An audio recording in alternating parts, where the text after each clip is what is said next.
श्री शिवाय नमस्तुभ्यं। दोस्तों, आप सभी लोग जानते हैं कि 13 मई 2024 को है वैशाख महीने का बड़ा सोमवार। आप सभी लोग जानते हैं कि सोमवार का दिन भगवान शिव जी को कितना ज्यादा प्रिय होता है और वैशाख महीने के सोमवार की बहुत ही बड़ी महत्वता होती है। आप लोगों को 7 लोटा जल वाला उपाय जरूर करना चाहिए, क्योंकि यह 7 लोटा जल वाला उपाय वह उपाय है जिस उपाय को करने से आपकी वह मनोकामना पूरी होती है।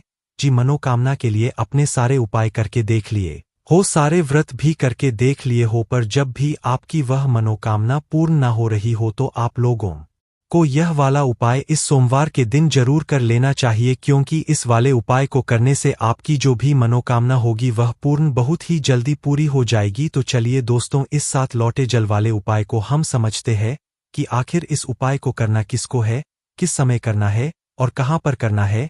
तो जैसा कि आप सभी लोग जानते ही हो कि हम अगर कोई भी उपाय बताते हैं तो उस उपाय को ज्यादातर जो करती है वह घर की माताएं बहन ही करती है, क्योंकि घर की माताएं बहनें घर की लक्ष्मी होती है, और जब घर की लक्ष्मी कोई उपाय करती है तो उस उपाय का फल हमें बहुत ही जल्दी और बहुत बड़ा होकर मिलता है।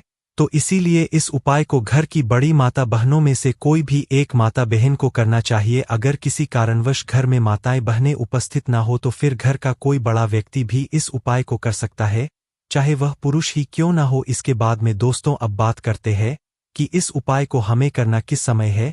तो देखिए, सीधी सी बात है, इस उपाय में 7 लोटा जल हमें शिवजी पर चढ़ाना है। तो जल शिवजी पर हमेशा सुबह के समय ही चढ़ाया जाता है, शाम की समय जल नहीं चढ़ाया जाता है। इसलिए आप लोगों को 7 लोटा जल वाले उपाय को सुबह के समय ही करना है, शाम के समय नहीं करना है। सुबह के समय कर रहे हैं तो आप लोग 10, 11 या 12 बजे से पहले इस उपाय को कर ले, और जितना सुबह आप इस उपाय को कर सकते हैं उतना ज्यादा अच्छा होगा। तो चलिए दोस्तों, अब हम समझते हैं कि 7 लोटा जल वाले उपाय को आखिर में करना कैसे है, इसकी विधि क्या है। तो देखिए, उपाय के नाम में ही आप लोगों को समझ आ रहा होगा कि इस उपाय में हमें 7 लोटा जल की आवश्यकता होगी। पर दोस्तों, यह जो 7 लोटा जल है ये हम लेंगे कहाँ से एक साथ। तो हम अपने हाथ में ये 7 लोटा जल लेकर नहीं जा सकते। तो दोस्तों, इसके लिए आप लोग अपने साथ में कोई ऐसा पात्र रखें इसके अंदर 7 लोटा जल बन जाए। कहने का मतलब है कि कोई एक बाल्टी रख ले, अच्छी वाली शुद्ध वाली। उस बाल्टी के अंदर आप इतना जल भर ले कि वह आपका 7 लोटा जल हो जाए है ना। उस बाल्टी के साथ में उस बाल्टी भर के मतलब उसे तैयार करके अपने साथ में खाली लोटा भी आप लोग रख सकते हो। वह खाली लोटा आप चाहो तो भरकर भी रख सकते हो, मतलब एक लोटा आप अपने साथ में लेकर जाओ। बाकी का 6 लोटा जो जल है वो आप अपनी बाल्टी में या किसी भी एक पात्र में तैयार करके लेकर जाओ, ताकि आप लोग अपना उपाय पूरा कर सको। ठीक है, देखो यह 7 लोटा जल तो आप लोग तैयार कर लोगे, पर इसके साथ में आपको रखनी है एक बेलपत्री भी। अब ऐसा प्रश्न मत करना कि भाई यह बेलपत्र ना मिले तो हम क्या करें। देखो, आपको अपने ही तरफ से इस बेलपत्र को लेकर जाना पड़ेगा। अगर आप लोग इस वाले उपाय को कर रहे हो तो क्या करना है, इस उपाय में हमें सिर्फ 2 चीजों की यह आवश्यकता होगी। सबसे पहली चीज 7 लोटा जल, जो कि हमने आपको बता ही दिया है कैसे आपको अपने साथ में रखना है। इसके साथ में दूसरी चीज है वह है दोष, तो एक बेलपत्री। इन दोनों चीजों को अपने साथ में रखकर आप लोग पहुंच जाओ, शुद्ध होकर स्नान करके शुद्ध वस्त्र पहनकर अपने घर के पास में जो शिव मंदिर हो, शिवालय हो, वहां पर आप लोग पहुंच जाना। और पहुंचने से ही उपाय मत करने लग जाना, पहले जाकर भगवान के दर्शन करना, भगवान से आशीर्वाद प्राप्त करना, भगवान को धोख देना। उसके बाद में दोस्तों अब आप लोगों को क्या करना है कि शिवजी की शिवलिंग के पास में आना है।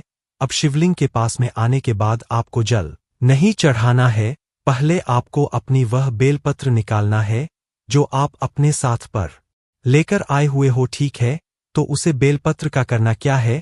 तो देखो, सबसे पहले आप अपनी उसे बेलपत्र को निकाल लो। उस बेलपत्र को निकालने के बाद इस बेलपत्र को आपको सबसे पहले माता अशोक सुंदरी जी वाले स्थान पर समर्पित करना है। अब यह जो स्थान है ये आप सभी लोगों को पता ही होगा, हम बहुत बार बता चुके हैं कि जो स्थान है यह जलधारी के बिल्कुल बीचों बीच में होता है, जो कि शिवजी की सबसे छोटी बेटी माता अशोक सुंदरी जी का स्थान होता है। ठीक है, तो आपको इसी स्थान पर जो है सबसे पहले अपनी इस बेलपत्र को समर्पित करना है। इस बेलपत्र को यहाँ पर आप कुछ इस प्रकार से समर्पित करोगे कि इस बेलपत्र की डंडी का जो मुख होगा यह जलधारी की तरफ होगा, जहाँ से जल बहता है और नीचे गिरता है। और बीच वाली बड़ी पत्ती का मुख शिवलिंग की तरफ होगा। इस तरीके से आपको इस बेलपत्र को माता अशोक सुंदरी वाले स्थान पर समर्पित कर देना है। और कितनी देर समर्पित रहने देना है, क्योंकि इस बेलपत्र को आपको वापस से उठाना भी है, तो आपको 5 सेकंड तक जो है इस बेलपत्र को माता अशोक सुंदरी जी वाले स्थान पर समर्पित रहने देना है।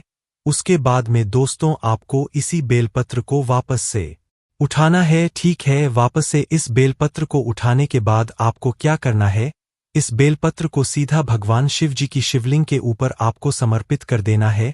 पर जिस तरीके से अपने माता अशोक सुंदरी वाले स्थान पर इस बेलपत्र को तरीके से समर्पित किया था, उसी तरह से आप लोगों को इस बेलपत्र को आप शिवलिंग के ऊपर भी कुछ अलग तरीके से समर्पित करना है। जब आप इस बेलपत्र को शिवलिंग के ऊपर समर्पित करेंगे तो इस बात का आपको ध्यान रखना है कि इस बेलपत्र की डंडी का मुख आपकी विपरीत दिशा में होना चाहिए। मतलब आप जिस तरफ से बैठकर इस बेलपत्र को शिवलिंग के ऊपर चढ़ा रहे हो, आपके सामने वाली दिशा की तरफ ही इस बेलपत्र की डंडी का मुख होना चाहिए। मतलब इस बेलपत्र की बीच वाली बड़ी पत्ती का मुख आपकी तरफ होना चाहिए। इस प्रकार से आपको इस बेलपत्र को शिवलिंग के ऊपर चढ़ाना है। ठीक है दोस्तों, यह जो बेलपत्र है यह एक ही बिलपत्र है, 2 बिलपत्र नहीं लानी है। आपको इसी बेलपत्र को आपको पहले माता अशोक सुंदरी जी वाले स्थान पर चढ़ाना है, फिर इसी बेलपत्र को वहां से उठाकर आपको शिवजी की शिवलिंग के ऊपर चढ़ाना है। ठीक है, शिवलिंग के ऊपर जैसे ही आप लोग इस बेलपत्र को चढ़ाते हो तो आप लोग अपना वह 7 लोटा जल निकाल लो। मतलब जो भी पात्र में आप लोग अपना 7 लोटा जल लेकर आए हुए हो उसे अपने पास में रख लो। ठीक है, सबसे पहले आप लोग अपना पहला लोटा जल भरो, और अगर पहले से ही भर कर लाए हुए हो तो इसे 1 लोटे जल को आप लोग शिवलिंग के ऊपर समर्पित करो। कहाँ पर करोगे, जो बेलपत्र अपने चढ़ाई हुई है इसे चरे रहने दो। इसी बेलपत्र के ऊपर शिवलिंग के ऊपर आपको एक धारा से धीरे धीरे करके जो है 1 लोटा जल पहले समर्पित करना है। ठीक है, अब ऐसा मत करना कि 7 लोटा जल है तो आप जल्दबाजी में जल्दी समर्पित कर दो। 7 लोटा जल भले ही है, पर इस 7 लोटा जल को आपको एक धारा से धीरे धीरे करके ही समर्पित करना है। तो अपना पहला लोटा जल भर ले और उसे शिवलिंग के ऊपर इसी बेलपत्र के ऊपर एक धारा से धीरे धीरे करके समर्पित कर देना। ठीक है, और भगवान शिव जी के नाम का जाप भी करते रहना साथ में। इसके बाद में दोस्तों दूसरा लोटा जल भर, फिर तीसरा लोटा जल भरो, फिर चौथा, फिर 5वां, फिर 6वां और फिर 60वां लोटा जल है ना। इस तरीके से आपको ये 7 लोटा जल अपनी ही बाल्टी में से भर भर के शिवजी की शिवलिंग के ऊपर इसी बिलपत्र के ऊपर एक धारा से धीरे धीरे करके आपको समर्पित करते जाना है। ठीक है, जैसे आपका 7 लोटा जल चढ़ जाए उसके बाद में आपको शिवलिंग के पास में बैठना है। 2 मिनट बैठो, 5 मिनट बैठो, उसके बाद में भगवान के नाम का जाप करना है। आपकी जो भी मनोकामना हो उस मनोकामना के लिए आपको भगवान से प्रार्थना करना है, विनती करना है। अपनी मनोकामना जरूर बोलना अपने 7 लोटा जल को चढ़ाने के बाद है ना। अब दोस्तों जो अगली बात आती है, क्या यह उपाय यहाँ पर पूरा हो गया? नहीं, अभी उपाय पूरा नहीं हुआ है। 7 लोटा जल चढ़ाने के बाद भगवान से अपनी मनोकामना बोलने के बाद विनती करने के बाद आपको जो है इस बेलपत्र को शिवलिंग के ऊपर से उठा लेना है। भगवान से मतलब आशीर्वाद को लेते हुए, भगवान से प्रार्थना करते हुए। ठीक है, इस बेलपत्र को आप शिवलिंग के ऊपर से उठाकर इस बेलपत्र को सीधा अपने घर पर लेकर आ जाओ है ना। इस बेलपत्र को जैसे ही आप लोग अपने घर पर लेकर आ जाते हो, अब आपको करना क्या है, इस बेलपत्र को भगवान का आशीर्वाद स्वरूप समझकर इसको अपने घर में रखना है, पर हमेशा के लिए नहीं रखना है।